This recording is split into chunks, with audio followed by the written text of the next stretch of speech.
I'm Emily, 31, and I grew up on a quiet street where every driveway looked the same, and the biggest excitement was the mail truck rattling past at noon. My mother, Denise, worked long hospital shifts, often coming home well after midnight. I would hear the garage door groan open, then the quick slam of the car door before the house fell silent again. Her shoes stayed lined up in the entryway, a small reminder that she was somewhere out there, moving through a life that rarely included me. My father left when I was 5. He sent a few postcards at first, pictures of mountains, city skylines, beaches, but no real explanations. A few sporadic checks arrived with his shaky signature, never enough to rely on and eventually not at all. I remember staring at those postcards until the edges curled, trying to imagine his voice, but he was just a stranger with my eyes. Mom could turn on a bright smile for neighbors and coworkers, but at home she was unpredictable. Some nights she hummed while cooking late dinners, other nights she snapped at the smallest noise. There wasn't a pattern to follow, no way to guess if I'd get a hug or a sharp comment. When I was 6, the babysitter rotation began. A high school girl one week, a retired couple the next, a neighbor paid in cash the week after. Each time Mom called it a last-minute work thing, disappearing with barely a goodbye. By the time I was 8, weekends often passed with just a note on the counter, frozen dinners in the freezer, back Sunday night. Sometimes Sunday stretched to Monday or Tuesday. I learned which frozen meals tasted less like cardboard and how to microwave them without setting off the smoke detector. I stopped asking questions. When I was 11, a critical week burned itself into memory. Mom claimed a work emergency and left a stack of cash on the kitchen table. Just in case, the note read. The days slid by without a single check-in. I woke myself for school, packed peanut butter sandwiches, and avoided teachers' eyes when they asked if everything was okay at home. At night, the house settled around me like a giant exhale, every creak sounding like footsteps that never arrived. Midweek, a storm knocked out the power. I huddled under a blanket with a flashlight, listening to the wind batter the windows and the old pipes groan. Our neighbor, Mrs. Harrison, saw the dark house and thought I'd simply gone to bed early. She waved the next morning while collecting her newspaper, unaware I'd spent the night wide awake. I tried to call my father using an old number I'd found in a drawer. The line was disconnected. I sat there, phone in hand, hearing only the hum of dead air. That's when it hit me how completely alone I was. Mom came back almost a week later carrying shopping bags, her hair freshly styled, smelling faintly of perfume. She breezed through the door like she'd just returned from a casual errand. Complications, she said when I asked where she'd been. No apology, no explanation, just complications. From that point on, I stopped waiting for her. I made my own meals, set my own schedule, and learned to depend on no one. By 12, I was handling grocery runs, laundry, and school forms without help. Independence wasn't a choice, it was survival. School became my refuge. I stayed late for math club and debate team, savoring the steady routines and bright classrooms. Teachers noticed my focus and pushed me toward scholarships. Winning small competitions and later state-level prizes felt like building a secret ladder out of that house. Whenever I brought home good news, Mom's reaction cut deep. If I mentioned a scholarship or an award, she'd shrug or tease me for showing off. It wasn't anger so much as dismissal, a quiet message that my success didn't matter. I stopped sharing wins, holding them close like hidden treasure. Through those years, I kept a private vow. One day, I would build a life that couldn't be shaken by anyone else's chaos. I would have a stable home, steady work, and the kind of safety I'd once imagined while sitting alone in the dark with a flashlight. I didn't know when or how, only that I would never let someone else's choices leave me stranded again. That promise followed me into adulthood like a quiet drumbeat. Every scholarship application, every late-night study session, every job interview carried that same rhythm. Build something solid, build something mine. It started on that quiet suburban street where the porch lights flickered and the house sometimes stood empty, and it became the foundation for everything that came after. I'm Emily, now in my early 20s, and the first real taste of freedom came with a thick packet of scholarship papers. The university acceptance letter felt like a boarding pass out of the house, where silence and unanswered questions had shaped most of my childhood. I packed 2 suitcases, a thrift store desk lamp, and a few photos of friends, then rode a bus 4 hours north to campus. The dorm room smelled like new paint and industrial cleaner, and it already felt more like home than the place I'd left behind. During those 4 years, contact with my mother was thin. A few short calls, mostly when she needed something, money for an overdue bill, a ride from a friend who had canceled last minute, or a favor involving paperwork she didn't want to handle. She never asked about exams, never remembered the dates of breaks or the names of my roommates. Each call was a transaction, quick and businesslike, and when I hung up the phone, the room always felt lighter. I worked through college without leaning on anyone. 2 part-time jobs during the semester, paid internships in the summers, and a careful budget meant I covered tuition not covered by scholarships, plus rent when I moved off campus junior year. Nights were long, but I liked the rhythm of lectures, shifts at the campus coffee shop, and the quiet hours in the library when the only sound was the hum of fluorescent lights. After graduation, I took a train to Chicago for interviews and landed a marketing job at a small but growing firm. I was 23 when I signed the lease on a tiny studio apartment downtown. The brick walls were uneven, and the radiator clanked at night, but it was mine. I furnished it with secondhand finds, a couch with a faded floral print, a wooden coffee table a neighbor left by the curb, and a set of mismatched plates from a thrift store. Mom visited only once in those early years. She arrived with a too large suitcase and the kind of energy that filled every corner of the room. Instead of asking about my work or the city, she walked from wall to wall, pointing out dust, commenting on my clothes, and questioning my choice of furniture. When she left 2 days later, she left no note, no promise to visit again, just a faint scent of her perfume and a few sharp remarks that hung in the air. News about her came mostly through relatives. An aunt mentioned she was seeing a new boyfriend who liked to move every few months, never staying long in one apartment. A cousin mentioned a recent hospital visit for high blood pressure and hinted at heavy drinking. When I called to ask, Mom brushed it off with a quick laugh and changed the subject. That Christmas, I decided to drive home for a family gathering. Snow dusted the roofs and the streetlights flickered in the cold. Mom arrived late, eyes glassy, coat askew. She stumbled into the kitchen and started a loud argument about a string of mismatched ornaments on the tree. Voices rose, plates clattered, and the room tilted from cheerful to tense in minutes. I stepped outside, booked a room at a nearby hotel on my phone, and left before dessert. The hotel bed was lumpy, but the quiet was worth it. Back in Chicago, my career started to climb. By 25, I had earned a promotion to senior account manager. I celebrated with coworkers at a rooftop bar overlooking the river, the skyline bright against the dark water. My bank account was finally steady, the budget no longer a tightrope. Friends became the family I chose. Marissa, my college roommate, moved to Chicago the same year I did. We spent weekends exploring new coffee shops and late-night diners. Daniel, who I met at a client event, became my steady boyfriend. He was patient, funny, and quick to help without making a show of it. Their support made the city feel solid beneath my feet. Texts from Mom came at odd hours. Sometimes a brief apology would arrive. "Sorry I missed your call last week," followed within minutes by a request for money to cover rent or a bill. I rarely answered. The pattern never changed, a soft opening followed by a demand. After a while, I stopped checking messages right away. On my 25th birthday, I waited out of habit for a call or a text. None came. Days later, a message popped up. Lost track of the date. Hope it was nice. No mention of a gift. No offer to visit. I stared at the screen until the letters blurred, and then put the phone face down on the counter. Not long after, I ran into Mrs. Harrison, the neighbor who once waved at me while I hid a flashlight under a blanket during that long week when I was 11. She was visiting Chicago for a conference and recognized me outside a bookstore. We shared coffee, and she spoke kindly of those days on our old street. Hearing her describe how she'd seen the dark house but assumed I was sleeping brought back the memory of that powerless night. The old fear slid back like a shadow, and I felt the distance between who I was then and who I had become. After that meeting, I stopped pretending my mother might change. I told Daniel that I would stay polite but distant. No more waiting for calls or holidays to bring some sort of repair. I would answer if there was an emergency, but I would not chase a parent who never showed up when it mattered. Life in Chicago kept moving. Projects at work multiplied, and I traveled to other cities for presentations. Marissa and I found a new weekend tradition of early morning walks along the lakefront, the water reflecting the pink of sunrise. Daniel and I hosted small dinners in my apartment, filling the space with warmth that had nothing to do with blood ties. Each day built on the last, steady and deliberate, while contact with my mother thinned to a thread. Even when relatives called with small updates, another move, another short-lived relationship, another hint about her health, I listened without changing course. The pattern of my childhood had set itself in stone. My life finally was on different ground. I had just turned 30 when my phone buzzed with a voicemail from an unfamiliar number. The message came from a neighbor back in my hometown. Her voice was quick and uneasy. My mother had collapsed and was at the hospital. I replayed it twice to catch every detail, then called the hospital listed in the message. A nurse confirmed that Denise had suffered a minor stroke and was stable but would need someone to help during recovery. I booked the next morning's train and arrived at the hospital with a paper bag of flowers and basic toiletries. The room smelled of antiseptic and faint coffee. Mom sat upright, a thin blanket draped over her legs, wires snaking from her arm to a monitor. She looked smaller than I remembered, but her tone carried the same sharp edge as she mentioned the inconvenience of hospital food. I placed the flowers on the side table, unpacked the essentials, and asked the nurse for the discharge plan. The doctor explained she would need rest, physical therapy, and someone nearby for at least a few weeks. Mom turned to me with a look that made her expectation clear. Family duty was the phrase she used, as if it were a binding contract. She spoke about me moving back for a while, helping with errands, cooking meals, making sure she stayed on medication. I listened, kept my voice even, and explained that I had a demanding job in Chicago. I offered information for professional caregivers and printed a list of agencies before I left that afternoon. By evening, she had dismissed every suggestion. She repeated that family takes care of family, brushing aside the idea of a visiting nurse. When I mentioned her cousin who lived 10 minutes away, she shook her head and said she only trusted me. Before I caught the train back, she hinted that I could at least pay for a live-in nurse, since I made good money. I gave her the contact card for a home care coordinator, reminded her to follow the therapist's plan, and said goodbye. Back in Chicago, the conversation replayed in my mind, but I focused on the facts. The hospital had provided clear instructions, and she was well enough to manage with help. Daniel listened as I recounted everything, nodding and telling me that setting limits was not cruelty. We spent the weekend cleaning our apartment and preparing for a client presentation, the normal rhythm of city life continuing even as my phone buzzed with brief messages from cousins asking if I planned to stay longer in town. A week later, a different neighbor called. Mom had missed therapy sessions and been found dizzy on her porch. The ambulance had taken her to the same hospital. I thanked the neighbor and called the nurse's station to confirm her condition. Stable again, mild dehydration, they said. I spoke with the attending physician, arranged a new evaluation, and repeated the request for home health services.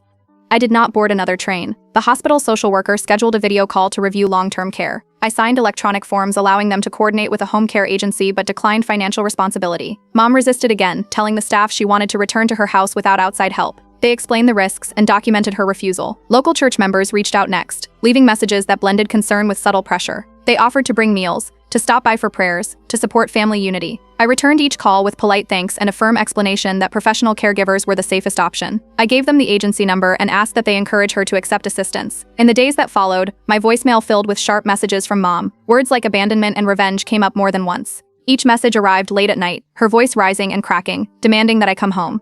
I let them play without answering, keeping the recordings as documentation in case the hospital needed proof of her refusal of care. Meanwhile, the home care agency reported that she allowed aides inside for a few hours, but often sent them away early, claiming she felt fine. They coordinated with the hospital to adjust visits and check her medication schedule. I paid for nothing beyond what her insurance covered, careful to keep my finances separate. Work pressed forward. A major client launched a new campaign, and I traveled to Minneapolis for a presentation. Daniel handled apartment logistics while I was away, keeping an eye on the email updates from the care agency. We spent evenings comparing schedules and making sure at least one of us was available if the hospital needed consent for anything urgent. One afternoon, the cousin I'd mentioned earlier called to say she'd tried again to visit. Mom had turned her away at the door, claiming she was fine and that I was overreacting. The cousin sounded frustrated but agreed to keep checking in from the street, watching for any obvious emergencies. Weeks passed with a steady rhythm, early morning calls from the agency, reports from the physical therapist, and the occasional late-night voicemail from Mom. Still angry, still accusing me of betrayal. I kept each message saved in a separate folder. Every update confirmed she was physically stable, even if she refused full cooperation. I noticed the hospital staff began copying me on more emails than before. They documented each therapy appointment, every skipped session, every discharge instruction. It became clear they understood the pattern and wanted a record in case her condition worsened. I thanked them and asked for regular updates but did not waver on my decision. Through it all, Daniel stayed steady. He handled grocery runs and kept track of travel plans while I balanced work and the constant trickle of reports. Marissa checked in with small texts, offering a coffee break when the week felt heavy. Their presence formed a quiet shield against the pull of old habits. As months passed, Mom settled into a partial routine with the home health aides. She still avoided therapy appointments and sometimes canceled visits, but she accepted basic help with medication and meals. The hospital discharged her fully, noting that ongoing care was recommended but not mandatory. The agency continued light visits, and the neighbors remained alert. I recognized, finally, that I was not abandoning her. I had provided every reasonable option: transportation, professional care, constant communication with medical staff. She had chosen to refuse. My part was to stay informed, pay attention to real emergencies, and keep the boundary firm. The city around me kept moving, traffic hum on the streets below, late trains rolling along the tracks, the smell of roasted coffee drifting from the shop downstairs. I returned to the life I had built, one call, one report, one quiet evening at a time, aware that the cycle of one-sided caregiving had ended. I left the office late one Tuesday evening and walked toward my building as the sun dropped behind the Chicago skyline. From half a block away, I spotted a familiar figure on the steps. My mother, Denise, a large suitcase standing upright beside her. She wore a thick coat despite the mild weather and clutched an old holiday card in one hand, the one with my address printed neatly at the bottom. She rose as I approached, waving like we were meeting for coffee. The suitcase handle rattled on the concrete when she pulled it closer. She said she'd come to stay for just a few weeks, her words tumbling out as if this were an agreed plan. I unlocked the front door but kept my voice steady. The lease didn't allow overnight guests beyond a few days. More than that, my life wasn't set up for surprise moves. I offered to help find a hotel or a short-term rental instead. Her face tightened, and her voice carried down the street. A neighbor walking a dog paused. Another person stepped onto a balcony above us, phone in hand. She accused me of being heartless, her words echoing against the brick buildings. I stood firm, repeated that she couldn't stay, and gestured to the rideshare pickup spot on the corner. The neighbor with the dog offered to call a cab, sensing the tension. I thanked him and handed Mom a printout of extended stay hotels, along with a prepaid rideshare voucher. Then I unlocked the main door, stepped inside, and let the security latch click shut. Through the glass, I saw her standing there, voice still raised as the evening traffic hummed past.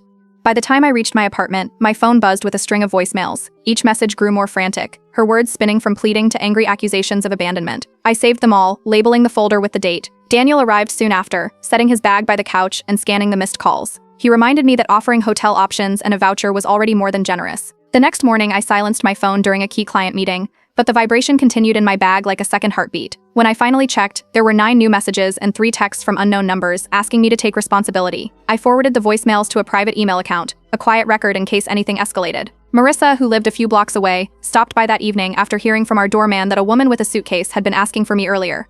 Concerned, she visited the hotel I'd listed first on the printout. She texted me updates from the lobby. Mom had indeed checked in but was loudly telling anyone within earshot that I should be paying the full bill. Marissa returned to my apartment later and described how Mom sat in the lounge explaining to the front desk that her daughter owed her support because she was family. The staff, polite but firm, asked for a credit card, which she finally provided with visible irritation. The following day, I contacted a local social services coordinator. Over a calm call, I explained the medical background, her resistance to home care, and the sudden arrival in Chicago. The coordinator offered to send an outreach worker to the hotel to discuss assisted living options and short-term resources. I gave them the hotel's address and room number. The outreach worker reported back that Mom refused help, repeating that I needed to step up and take her home.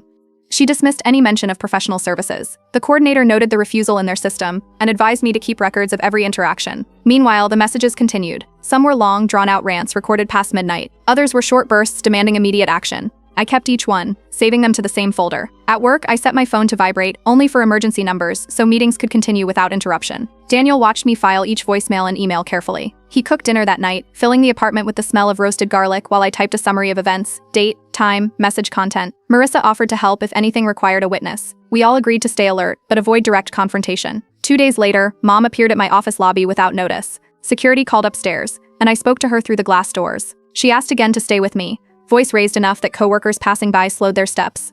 I repeated the hotel arrangement and reminded her of the social services visit. She turned and left without another word. The hotel manager later phoned to inform me that charges on her room had been declined because she tried using outdated credit card details, numbers linked to an account I'd closed years ago. They requested a valid card, and she eventually provided her own after several tense hours. I documented the incident and updated the coordinator. The stress began to seep into daily routines. I triple-checked my apartment lock at night and stored a copy of the building's visitor log. During morning runs along the lakefront, I kept my phone in hand in case the hotel or social worker needed a quick response. Each step felt deliberate, part of a plan to stay ahead of any unexpected turn. Despite the noise, my job demanded focus. A new client presentation required late hours and precise edits.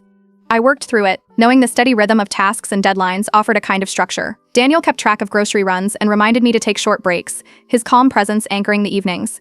Another weekend passed with no change. Mom remained in the hotel, ignoring offers of professional help. The outreach worker checked in once more and received the same refusal. I forwarded the latest voicemails to my lawyer, who suggested keeping all correspondence in a dedicated file for potential legal or financial complications. By the end of the month, the situation settled into an uneasy pattern. She stayed at the hotel, sent sporadic messages, and continued to reject any outside support. I maintained a quiet resolve. Every interaction was documented with dates and times, each step taken carefully to protect both my space and my responsibilities. The city moved around me, trains rumbling over tracks, street vendors calling out lunchtime specials, neighbors carrying groceries up narrow stairwells. I kept to my routines, aware of the pressure, but determined not to let it undo the life I had built. The first alert arrived early on a Thursday morning, while I was reviewing a client proposal. The hotel manager left a voicemail explaining that someone had tried to charge a room balance to my old credit card details, an account I'd closed 2 years earlier. The staff recognized my name and called to confirm before processing anything. I called back immediately, confirmed that I had not authorized the charge, and asked them to note my mother's name on the account to avoid confusion. I hung up and went straight to my bank's fraud department. They verified that the card was long inactive, but still ran a security sweep. I requested new online banking credentials, reset every password, and added two-step verification to every account I could think of. By the time the meeting started, all my finances were locked behind fresh codes. That evening, I walked to the hotel a few blocks away. The lobby smelled of fresh coffee and carpet cleaner. Mom sat near the fireplace with a magazine folded in half, the suitcase by her feet. I explained the attempted charge and asked to clarify her plans. She waved off the concern, saying she deserved support because she gave me life. She dismissed every mention of assisted living options and ignored the outreach worker's earlier visits. I had brought a folder with a short-term rental proposal, simple terms, her own payment for the room, and acceptance of professional caregivers. She glanced at the paper, tore it down the middle, and dropped the pieces into the trash can beside her chair. The hotel clerk watched from behind the counter, eyebrows raised. By the weekend, texts started arriving from neighbors in my hometown. They said Mom was calling people, telling them I was leaving her to die in a strange city. Screenshots showed her words posted on a local community board, dramatic statements about being abandoned. I saved each message, creating another dated folder on my phone. The next week, odd notifications popped up on my coworkers' phones. A few mentioned receiving friend requests from someone using her full name, followed by rambling messages about family betrayal. I asked them not to respond and to forward anything that mentioned me. Each message went into the same growing record. Concerned about identity theft, I scheduled an appointment with an attorney who specialized in asset protection. We sat across a polished wood table as I explained the hotel incident, the online outreach, and the old credit card attempt. The attorney advised a formal notice making clear that I was not responsible for any debts or actions under her name. The next day, I signed a cease and desist letter drafted by the attorney. It stated in plain language that I would not provide financial support and was not liable for any charges. The letter included a reminder that unauthorized use of my information could lead to legal action. We sent it by certified mail and email, keeping receipts of delivery. Soon after, a small wave of angry texts rolled in from a few relatives. They repeated the words Mom had used, claims of cruelty, abandonment, and ungratefulness. I read each one, answered none. Only when an aunt sent a long email demanding an explanation did I respond once. outlining the medical updates, the offers of professional care, and the repeated refusals. I kept the message brief and factual, ending with a statement that there would be no further debate. The pressure began to wear on the edges of daily life. Nights stretched long with broken sleep, and my appetite slipped. I still arrived at work on time, checked tasks off lists, and kept presentations on schedule, but I noticed the extra cups of coffee piling up beside my keyboard. Daniel reminded me to take small breaks, and Marissa brought soup one evening, setting it on the counter without a word. I opened a separate savings account at a different bank, setting aside a small emergency fund that had nothing to do with my mother's situation. It was a precaution in case of sudden legal fees or unexpected travel, and I made sure the account was under layers of new security measures. Meanwhile, I documented everything: phone calls, voicemails, screenshots of social posts, copies of the lawyer's letter, and every email from the hotel staff. Each entry had a date and time. I stored digital copies in an encrypted folder and printed hard copies for a lockbox at home. Work demanded attention despite the background noise. A new product launch approached, and I spent late nights finalizing ad campaigns and coordinating with designers. The focus helped. In the quiet of the office after hours, the steady click of the keyboard felt like a shield against the chaos. The hotel manager called once more to confirm that Mom had paid her balance for the week with her own card. He mentioned she seemed restless, asking often about how long she could stay without extending the booking. I thanked him for the update and added the call to my records. Relatives who had sent angry texts began to fall silent after I forwarded the attorney's letter and my single reply. One cousin offered a neutral message, wishing me well and admitting that Mom's version of events had been one-sided. The family chatter faded. Through all of it, I held to the routine: morning runs along the lake, weekend grocery trips with Daniel, and steady progress at work. The city around me pulsed with its usual rhythm: train brakes screeching on iron tracks, late-night diners glowing against the dark, lake winds slipping between tall buildings. Mom continued to stay at the hotel, sending occasional messages but avoiding direct contact after the letter arrived. Each message that did come was short and vague, never addressing the attorney's notice. I saved them anyway, each one another line in the record. Even with the stress, I kept my focus. Bills were paid on time, meetings wrapped on schedule, and the apartment stayed organized. Every detail of the past weeks, bank alerts, hotel conversations, family reactions, sat in a neat timeline that told a clear story if anyone ever needed proof. The situation remained tense, but contained. I had drawn a firm line, and backed it with documentation, legal counsel, and careful planning. Chicago life moved forward around me, neon reflections on wet pavement, the smell of roasted chestnuts from street carts, the steady rise of new buildings against the skyline. I stayed the course, determined to keep the life I built separate from the turmoil that tried to pull me back. A call from the hotel manager woke me early on a rainy Saturday. He reported that staff had found my mother disoriented in the hallway after a fall. Paramedics were already on scene and had taken her to the nearest hospital. I thanked him, grabbed my notebook of contacts, and called the hospital to confirm details. A nurse transferred me to the attending physician, who explained that Mom was stable but needed a full evaluation. Within an hour, the hospital arranged a video conference. The doctor, a social worker, and a case manager joined the call. They explained that tests showed signs of another small stroke and that she now required either supervised living or consistent in-home care. Her insurance would cover a short rehabilitation stay, but not indefinite support. They needed a plan before discharge. I agreed to cover the cost of a brief rehab placement if she followed the discharge plan and cooperated with staff. The social worker documented my conditions. She must stay for the prescribed period, work with therapists, and participate in planning for long-term care. They brought her the forms while I remained on the call. After some back and forth that I could hear faintly through the speaker, she finally signed the paperwork under gentle but firm pressure from the staff. For a few weeks, updates arrived regularly. Therapists reported slow but steady physical improvement. Nurses confirmed that medication schedules were followed and that she was attending therapy sessions, though she avoided any discussion of assisted living after rehab. I took each update down in my records, adding dates and names for reference. Then, without warning, the hospital called to say she had checked herself out early. She had told staff she felt trapped, signed discharge papers against medical advice, and left in a taxi. I phoned my building manager immediately to reinforce the instructions already on file. She was not to be allowed inside without my permission. By late afternoon, the front desk called. She was in the lobby asking for me. Management followed protocol and politely refused entry. Security kept the doors locked as she raised her voice, demanding to see me and attracting the attention of people passing by on the sidewalk. After several minutes of argument, she left, waving for a cab as pedestrians slowed to watch. I contacted my attorney again and explained the latest developments. Within a day, he sent a second certified letter to her last known address and to the email she used, stating clearly that I would not provide housing and that professional care remained the only option.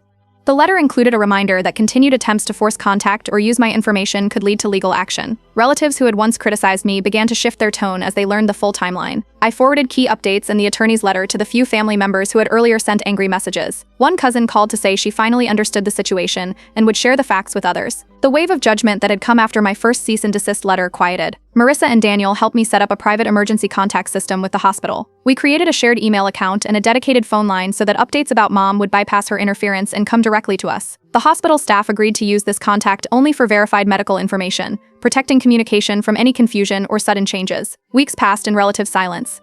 No new calls from hotels, no messages from unknown numbers, no late-night voicemails. I kept an eye on the shared inbox and checked the emergency phone line each morning. Each day that passed without incident felt like another layer of distance from the chaos. During that quiet stretch, work surged forward. I secured a major client account after months of negotiation. The team celebrated with a small gathering in the office kitchen, city lights blinking through the tall windows. I filed the news in my mental record alongside the hospital updates, a reminder that life continued beyond the drama. Even with the calm, I stayed alert. I double-checked the locks on my apartment and updated the building manager on any travel plans. Each week, I added new entries to the ongoing document of events, hospital calls, attorney letters, and building reports. The folder on my computer had grown thick with dates, times, and scanned copies of every message.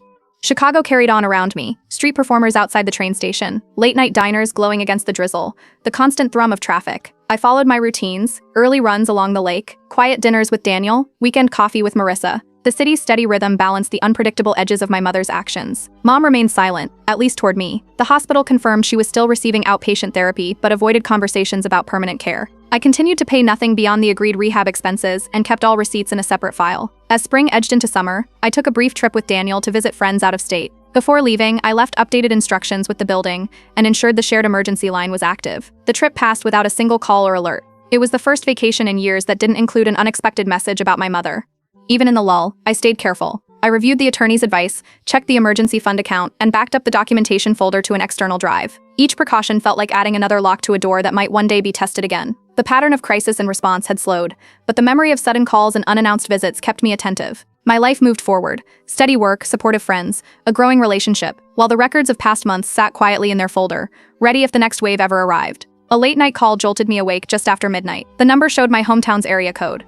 A calm police officer explained that my mother had been found outside a grocery store, disoriented and without identification. He said she appeared confused but unharmed and was already en route to the local hospital. I pulled out the notebook where I kept every contact and gave him the hospital information I'd arranged months earlier, along with her medical details.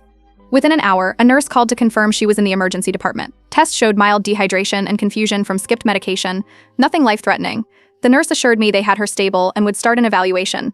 I thanked her and explained that I could not leave work on short notice, but wanted to be updated on any changes. She promised to loop in the social worker who already had our previous care notes. By mid-morning, a hospital social worker scheduled a virtual care conference. I joined from my office conference room, headset ready, with the case manager, a doctor, and a representative from an assisted living facility. They explained that this latest incident, combined with her medical history, now qualified her for long-term supervised care. They needed consent to proceed with placement. I signed the forms allowing full medical coordination and gave my contact information for emergencies. I also repeated what I had told them months ago. I would not be financially responsible for ongoing care. They noted it clearly in the record. The social worker arranged a private conversation with Mom, who was sitting in a quiet hospital room during the call. She resisted at first, repeating that she should be allowed to live with me because family takes care of family. The social worker responded firmly that assisted living was the safest and most appropriate option, and that my decision was final. After hours of discussion and several calls between staff and Mom, she finally signed the admission paperwork when no other path remained. Within a few days, she was transferred to a reputable assisted living center with a strong medical team and round-the-clock nurses. I spoke with the facility's care coordinator, provided emergency contact numbers, and clarified that routine updates should go through the shared email account Daniel and I had set up. I emphasized that only emergencies required a phone call. As the move progressed, extended relatives who once criticized me began to show support. The cousin who had doubted me the most called to say she now understood the pattern of crises. Several relatives offered to help furnish Mom's new room, bringing small items, family photos, a comfortable chair, and a set of bright curtains to make the space more welcoming. The staff at the center sent me a list of what was still needed, and I coordinated a simple delivery of clothes and toiletries. Life in Chicago continued on its steady track. Weeks later, after final paperwork cleared, I closed on my first home, a sunny two-bedroom condo with wide windows and a small balcony. I had saved for over a decade, each deposit a step toward the promise I made as a child to build a stable life of my own. Daniel and Marissa helped me move boxes up the narrow staircase while the city skyline glowed in the evening light. Months after Mom settled into the assisted living center, I planned a short visit. I drove the familiar highway with a small bouquet of fresh flowers resting on the passenger seat. The facility was clean and quiet, staff greeting visitors at the door. Her room was neat, the new curtains catching the late afternoon sun. We spoke politely about the meals, the activities, and the friendly nurses. I kept the conversation light and brief, careful to maintain the boundary that had taken years to set. On the drive back to Chicago, the long stretch of highway felt different from the trips of the past. No urgent phone calls, no unexpected demands. Just the steady hum of tires on pavement and the city lights waiting at the horizon. The vow I made at 11 to create a secure, independent future had held firm. I continued to receive regular email updates from the care coordinator. They reported stable health, consistent medication, and participation in group activities. Emergency calls never came. I added each update to my neatly organized folder, and then returned to work projects, weekend walks along the lake, and dinners with friends. The months that followed moved quietly. My condo filled with small signs of the life I had built. A bookshelf lined with travel guides, a kitchen stocked for impromptu dinners, and a balcony garden with herbs and flowers that caught the morning sun. Chicago's rhythm, trains, street musicians, late-night diners, wove itself into my days. Through every step, the boundaries stayed clear. My number remained for emergencies only, and the facility staff respected that. Family members who once questioned my choices now sent occasional messages of understanding, often asking how they might help with small comforts for Mom. The tension that had defined so many years finally eased into a calm that felt earned. Looking back, each decision formed a chain. The quiet nights alone as a child, the independence built through college and early career, the firm responses to each crisis. Together they created the life I had promised myself, steady, safe, and my own, while ensuring that my mother received the care she needed.